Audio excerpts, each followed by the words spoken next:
ఆంధ్ర తెలంగాణలో తక్కువ ఫీజులతో high quality results ఇస్తున్న ఏకైక సంస్థ తిరుమల్ ఐఏఎస్ ఇన్స్టిట్యూట్.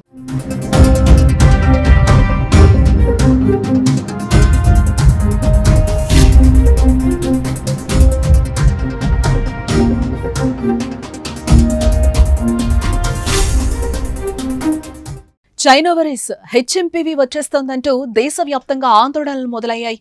దేశంలో కేసుల సంఖ్యలు కూడా పెరగడంతో కరోనాలా కమ్మేస్తుందేమో అనే ప్రతి ఒక్కరిలో భయపడుతున్నారు. కేంద్ర రాష్ట్ర ప్రభుత్వాలు కూడా అలర్ట్ అయ్యాయి. ఇప్పటికే ఆందోళన అవసరం వద్దని చెప్తూనే ముందస్తు జాగ్రత్తలు తీసుకుంటున్నాయి. చెన్నై, బెంగళూరులో కేసులు నమోదు కావడంతో తెలుగు రాష్ట్రాలు కూడా అప్రమత్తమయ్యాయి. హెచ్ఎంపీవీ వ్యాప్తిని అడ్డుకునేందుకు చర్యలు చేపట్టాయి. రెండు రాష్ట్రాల్లో హెచ్ఎంపీవీ కేసులు లేవని ప్రభుత్వాలు చెప్పి భయాన్ని కూడా తగ్గించాయి. కానీ హైదరాబాద్ లో డిసెంబర్లోనే 11 హెచ్ఎంపీవీ కేసులు నమోదైనట్టు మణి మైక్రోబయాలజీ ల్యాబ్ ప్రకటించడం ఇప్పుడు సంచలనంగా మారిందని చెప్పుకోవచ్చు.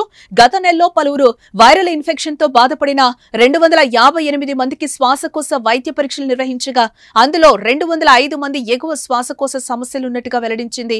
అలాగే 11 మందికి హెచ్ఎంపీవీ పాజిటివ్ ఉన్నట్టు తేలిందని మణి మైక్రోబయాలజీ ప్రకటించింది.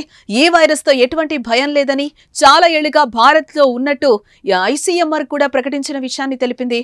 మణి మైక్రోబయాలజీ ల్యాబ్ తాజాగా ఒక ప్రకటనతో అంతా ఒక్కసారిగా షాక్ అయ్యారు. ఇతర దేశాలు, రాష్ట్రాల్లో వైరస్ వ్యాప్తిపై భయపడుతున్న ప్రజలకు హైదరాబాద్ లో 11 కేసులు నమోదై వారంతా డిశ్చార్జ్ అయ్యారని చెప్పడం ఇప్పుడు చర్చనీయాంశమైంది. తెలంగాణ ఆరోగ్య శాఖ మాత్రం కేసులు లేవనే ఇటీవల ప్రకటించింది. కానీ ఇతర ప్రాంతాల్లో హెచ్ఎంపీవీ కేసులు ఎక్కువ అవుతున్న నేపథ్యంలో యంత్రాంగం అప్రమత్తమై నీలోఫర్, గాంధీ, ఉస్మానియా ఆసుపత్రిలో ముందస్తు ఏర్పాట్లు చేస్తున్నారు. అనుమానితులు ఉంటే శాంపిళ్లు సేకరించి అవసరమైతే పూణే జాతీయ వైరాలజీ ల్యాబ్ కు పంపాలని భావిస్తున్నారు. కరోనా వైరస్ ని ఎదుర్కొన్న అనుభవంతోనే హెచ్ఎంపీవీ విషయంలో ఎలా ముందుకు వెళ్లాలనే దానిపై కసరత్తు చేస్తున్నారు. కేంద్ర ఆరోగ్య శాఖ అధికారులతో మన రాష్ట్ర ఆరోగ్య శాఖ అధికారులు రెగ్యులర్ గా కోఆర్డినేట్ చేస్తున్నారు. మరి మణి మైక్రోబయాలజీ ప్రకటనపై ప్రభుత్వం స్పందన ఏంటో చూడాలి. ఇక ప్రజలకు కూడా ఈ వైరస్ పై భయపడాల్సిన అవసరం లేదు. కానీ జాగ్రత్తలు మాత్రం పాటించాలని వైద్యులు సూచిస్తున్నారు. దగ్గు, తుమ్ముతున్నప్పుడు నోటికి లేదా ముక్కుకు హ్యాండ్ కర్చీఫ్ లేదా టిష్యూ పేపర్ ను అడ్డు పెట్టుకోవాలి. సబ్బు లేదా ఆల్కహాల్ తో కూడిన శానిటైజర్ తో తరచూ చేతులను శుభ్రం చేసుకుంటూ ఉండాలి. అధిక సంఖ్యలో ప్రజలు ఉండే ప్రదేశాలకు వెళ్లకూడదు. అలాంటి ప్రదేశాలకు వెళ్లితే జాగ్రత్తలు మాత్రం ఖచ్చితంగా పాటించాలి. ఫ్లూతో బాధపడుతున్న వారికి దూరంగా ఉండాలి.